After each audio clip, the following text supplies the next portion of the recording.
তোমরা এমন গোষ্ঠী রে, তোমরা মরে গেলে শিয়াল কুকুরও তোমাদের কবরে যায় না, মানুষ দেওয়া তো দূরের কথা। ওলিদেরই মাজার হয়, তুমি কেন ভাঙতে গেছো? তোমার কপাল কেন ভাঙতে যাচ্ছ? এই জন্য তোমাদেরকে বলছি সাবধান হয়ে যাও।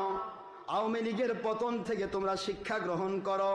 এত বড় পাওয়ারফুল যারা ভোট ছাড়াই 16 বছর নেতৃত্ব দিয়েছে, গণতন্ত্রের দাবি করে 16 বছর বাংলাদেশে দাপটের সাথে বাংলাদেশ চালায়, কেউ কোনো দিকে একটা কথাও বলতে দেয় না, ঠিক যেন মার্শাল আইন।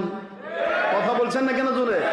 সেই সরকারের পতন ঘটাতে আমার মালিকের একদিন সময় লাগে নাই রে জালেম, সাবধান। তোর জন্য কিন্তু পতন ঘটাতে মালিকের 1 সেকেন্ড লাগবে না। আওয়ামী লীগকে গোনার জন্য পৃথিবীর মানুষ আছে, তোর মতো মুন্সি কুকুর বিড়ালেও গোনে না। আমার মালিক বলে দল 52 কাফেরকে ঘেরাও করে ফেল, চারিদিক থেকে 52 কাফের ঘেরাও করে ফেলেছে। নবীজি পাক সাল্লাল্লাহু আলাইহি ওয়াসাল্লাম চুপ চুপ করে দেখতেছেন। কাফেররা কয়, আল্লাহর নবী কি দেখতেছি গো নবী? এই মুহূর্তে কলেমা পড়ায়া মুসলমান বানায়া আপনার গোলাম বানায়া না।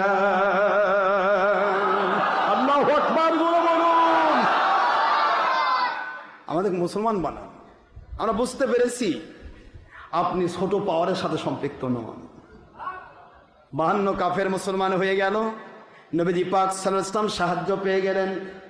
ভারতের মুখে আজ বাংলার জমিনে যারা সেই 71-এর মতো লুটতরাজ চালাতে চাও, জঙ্গি সন্ত্রাসীরা যারা মাজারকে গুড়া করতেছ, তোমার পায়ে হাত দে বলি, এই বাংলার জমিনে তুমি নেংটি পরা ধুতি পরা মানুষ হয়ে ঘুরতে, যদি আল্লাহর ওলি বাংলায় এসে তোমার পূর্বপুরুষদেরকে কলেমা পড়ে মুসলমান না বানাতে,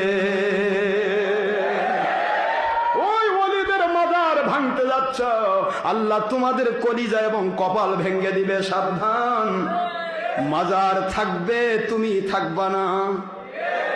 মাজার আজকে ভেঙেছো, কালকে আবার আমার আল্লাহ পাক ইচ্ছা করলে বানাই দিবে, কিন্তু তুমি যাবে কোথায়? জাহান্নামের গর্তে। সাবধান হয়ে যাও। মাজার পূজার জিনিস নয়, মাজার হলো জিয়ারত করা সুন্নত। জিয়ারত করতে হবে, হুজুর বলেছেন। জিয়ারত করা হয় যাকে তাকে মাজার বলা হয়। মাজার শব্দের অর্থ জলপে মাকান, যে জায়গাতে জিয়ারত করা হয়, যেখানে মানুষ যায় জিয়ারত করে দোয়া করে, এইটাকে মাজার বলা হয়। তোমরা এমন গোষ্ঠী রে, তোমরা মরে গেলে শিয়াল কুকুরও তোমাদের কবরে যায় না, মানুষ দেওয়া তো দূরের কথা। ওলিদেরই মাজার হয়, তুমি কেন ভাঙতে গেছো? তোমার কপাল কেন ভাঙতে যাচ্ছ?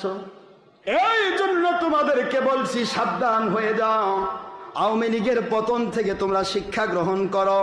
এত বড় পাওয়ারফুল যারা ভোট ছাড়াই 16 বছর নেতৃত্ব দিয়েছে, গণতন্ত্রের দাবি করে 16 বছর বাংলাদেশে দাপটের সাথে বাংলাদেশ চালায়, কেউ কোনো দিকে একটা কথাও বলতে দেয় না, ঠিক যেন মার্শাল আইন। কথা বলছেন না কেন জোরে? সেই সরকারের পতন ঘটাতে আমার মালিকের একদিন সময় লাগে নাই রে জালেম, সাবধান। তোর জন্য কিন্তু পতন ঘটাতে মালিকের 1 সেকেন্ড লাগবে না।